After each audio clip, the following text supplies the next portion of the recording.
30대가 되면 똑같이 먹어도 뱃살이 찌죠. 옷을 입어도 태가 잘 안 나고요. 오늘 영상에서는요, 30대가 되면 살이 찌게 되는 이유인 호르몬과 대사의 변화에 대해서 알려드리고요. 나이살을 방지하기 위한 식단과 운동 방법 소개해드리겠습니다. 30대부터는 나이가 들었다는 이유만으로도 1년마다 지방이 1% 늘고 근육은 1% 줄어듭니다. 나는 바꾼 게 없는데 몸무게가 슬금슬금 매년 1kg씩 찌는 거예요. 왜 이런 체성분의 변화가 생길까요? 첫 번째는 호르몬의 변화입니다. 호르몬은 혈액을 타고 다니면서 특정 장기에 어떤 신호를 전달하는 물질인데요. 나이가 들면요, 근육을 만드는 신호를 보내는 성장 호르몬과 테스토스테론이 떨어집니다. 30대부터는 성장 호르몬이 매년 1에서 2% 정도씩 줄어드는데요. 남성 호르몬 테스토스테론 같은 경우에도 30대 이후부터 남성에서 매년 1%씩 떨어집니다. 단백질을 똑같이 먹고 똑같이 운동해도 20대만큼 근육 합성이나 유지가 안 된다는 거겠죠. 또 성장 호르몬은 지방을 분해하는 신호도 보내는데요. 이 신호 전달이 줄어들으니까 똑같은 운동을 하더라도 지방을 태우는 효율이 떨어지겠죠. 두 번째로 미토콘드리아 기능이 떨어집니다. 30대가 되면 숙취가 오래가고 회복력이 떨어지죠. 미토콘드리아는 세포 내의 에너지 공장이거든요. 탄수화물과 지방을 ATP라는 에너지로 변화시켜주는 역할을 합니다. 세포 안에는 이 미토콘드리아가 여러 개 있는데요. 30대 이후에는 미토콘드리아의 수가 10년마다 8에서 15%씩 떨어집니다. 숫자만 떨어지는 게 아니라 기능도 떨어지는데요. ATP라는 에너지를 만들어내는 효율이 떨어지는 거죠. 자동차 연비 떨어지는 것처럼요. 이렇게 지방이나 탄수화물을 잘 못 쓰게 되는 상태가 빨라진다면 고지혈증, 당뇨처럼 대사증후군의 위험이 높아지는 겁니다. 또 미토콘드리아 기능이 떨어지면 이 에너지를 만드는 과정에서 생기는 활성산소라는 찌꺼기가 늘어나게 되고요. 이 활성산소가 염증을 유발하고 세포를 더 손상시킵니다. 그래서 이 활성산소가 피부 노화의 직격탄이 되기도 하고요. 나이 들 때 호르몬이 떨어지고 미토콘드리아 기능 떨어지는 건 어쩔 수 없는데요. 이렇게 찌는 살은 어떻게 하면 막을 수 있을까요? 첫 번째, 근감소를 막아야 됩니다. 충분한 단백질을 먹는 건데요. 하루에 1kg당 1.2에서 1.6g 정도의 단백질을 섭취하는 겁니다. 만약 55kg라면 하루에 한 70에서 80g의 단백질을 먹는 거죠. 식물성 단백질보다는 동물성 단백질이 흡수와 근육 생성 효과 측면에서 더 좋습니다. 내가 만약 하루에 80g의 단백질을 먹겠다. 20g씩 나눠서 생각해 보는 거죠. 그 20g의 양은 계란 3개, 소고기나 돼지고기, 닭고기, 지방이 없는 부위로 100g에 들어있는 정도이기 때문에 각자 기호에 맞게 구성하시면 되겠습니다. 요즘은 단백질 쉐이크들이 대부분 20g의 단백질을 포함하더라고요. 이것을 적절히 추가해보는 것도 쉬운 방법이 되겠죠. 두 번째, 세포 대사가 떨어져 있는데 혈당 스파이크 일으키는 정제 탄수화물은 안 되겠죠. 대사 증후군으로 가는 지름길입니다. 정제 탄수화물 대신 복합 탄수화물을 먹는 건데요. 잡곡밥이나 귀리밥을 먹는 것도 방법이고요. 밥 대신에 고구마를 먹는 것도 방법입니다. 저는 켈로그에서 나온 귀리밥을 쌀밥 대신 먹어본 적이 있는데요. 물 부어서 전자레인지 데우면 돼서요. 간단히 해보실 수 있어요. 세 번째, 건강한 지방을 먹어줘야 합니다. 지방은 호르몬 생성에도 중요하거든요. 오메가3나 저온 압착, 추출한 들기름, 올리브유, 견과류, 아보카도와 같은 양질의 지방을 챙겨주세요. 네 번째, 미토콘드리아 기능이 떨어져서 발생하는 활성산소를 막아주는 항산화 음식을 잘 챙기는 겁니다. 저는 십자화가 채소를 추천드리는데요. 해독에도 도움이 되고 장내 미생물 다양성 개선에도 도움이 됩니다. 십자화가 채소는 꽃 모양이 십자가 모양이라고 해서 붙은 이름인데요. 양배추, 브로콜리, 콜리플라워 같은 것들입니다.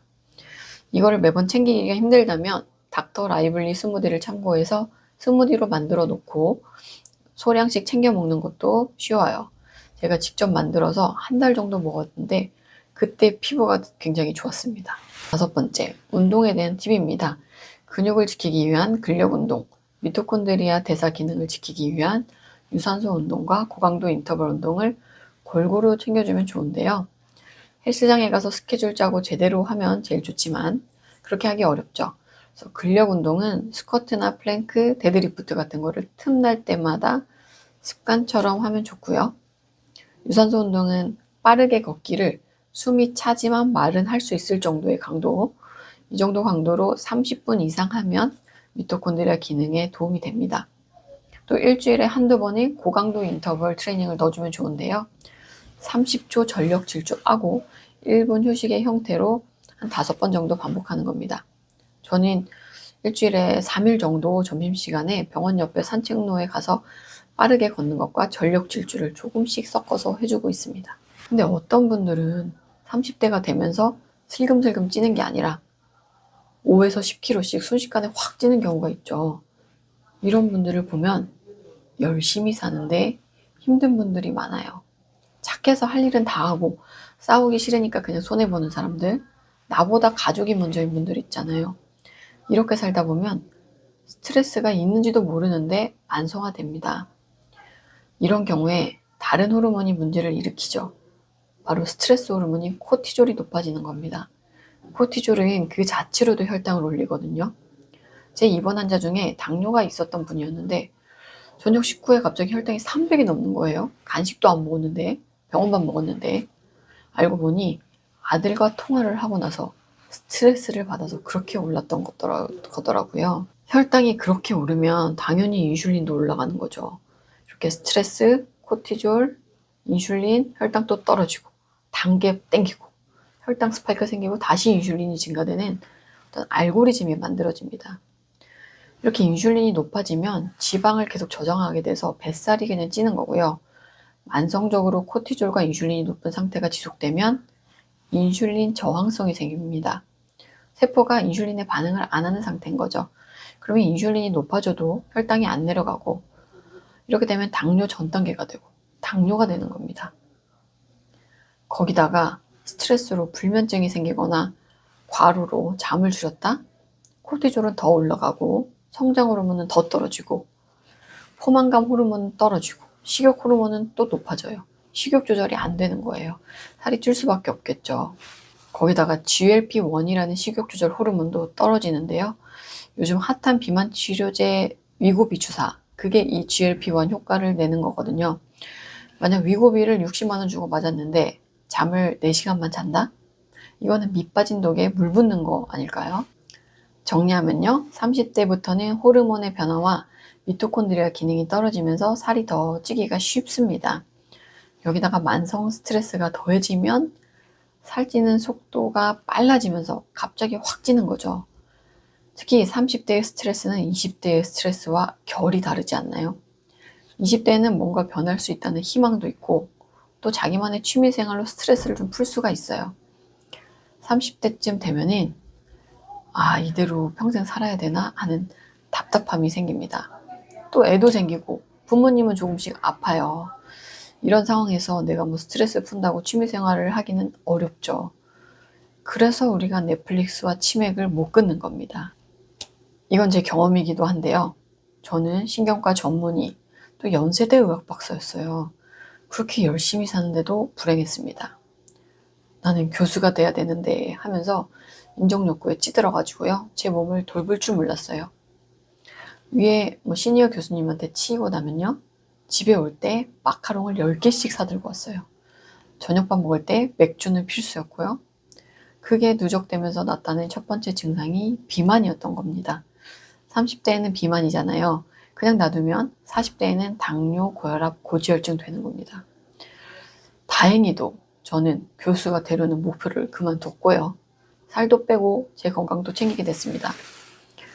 알고 보니 저는 교수가 되고 싶지 않았더라고요. 남들이 좋다고 하니까 원했던 거예요. 인정받고 싶어서요. 여러분이 지금 내가 왜 30대에 살이 확 쪘나 궁금해서 이 영상을 보고 계시다면요. 혹시 내가 너무 열심히만 살아서 그런 건 아닌지 한번 돌아보세요. 내 삶을 통째로 바꾸기는 어렵고 하루에 30분만 나를 챙기는 시간을 가져보는 겁니다. 핸드폰만 빼고요. 카페 가서 일기를 써도 좋고 산책을 하거나 나를 위한 요리를 해보면 제일 좋습니다. 또 스트레칭을 하거나 명상을 해보는 것도 좋고요. 좋을 줄 알았는데 막상 해보니 좀 별론데 그럼 다음 날엔 다른 걸 해보는 거죠. 나에 대해서 알아가는 겁니다. 나 지금 애도 봐야 되지, 일도 해야 되지, 바빠, 그럴 시간 없는데 라면요, 어차피 원하시는 게 뭐든지 간에 몸이 망가진 상태에서는 제대로 하기가 어렵습니다. 망가진 몸으로 최고의 성과를 낼 수 있을까요? 감기 걸린 상태로 수능 본다고 생각해 보세요. 또 내 몸 하나 제대로 못 돌보면서 가족이나 일을 제대로 돌볼 수 있을까요? 모델 한혜진 님이 그러시더라고요. 세상의 모든 일 중에서 내 뜻대로 할 수 있는 게 몸 만드는 거라고요. 내 몸도 제대로 못 챙긴다면 가족이나 일을 잘 챙길 수 있을까요? 만에 하나 망가진 몸이지만 엄청난 성실과 의지로 성과를 냈다고 하겠습니다. 제 환자분들 중에 그런 분들도 있거든요. 그 성과를 누려야 될 때가 되면요, 몸이 아파요. 대사증후군, 심혈관 질환, 암, 치매가 걸릴 수도 있습니다. 어쩌면요, 지금 30살에 살이 확 쪘다는 게 인생 전체를 바꿀 수 있는 터닝포인트가 될 수도 있습니다. 몸을 건강하게 바꿔보는 경우는요, 자기에 대한 확신을 가질 수 있는 가장 쉬운 방법이거든요. 오늘 영상이 여러분이 건강에 대해서 생각해 볼 수 있는 계기가 되셨기를 바라겠습니다. 긴 영상 끝까지 시청해 주셔서 감사합니다. 저는 여러분의 건강한 삶을 위해서 공부하고 나누겠습니다. 신경과 교수가 되는 것보다 이게 저희가 더 원하던 삶의 모습이더라고요. 제 영상이 도움이 되셨다면 구독과 좋아요 부탁드려요. 건강하시고 행복하세요. 감사합니다.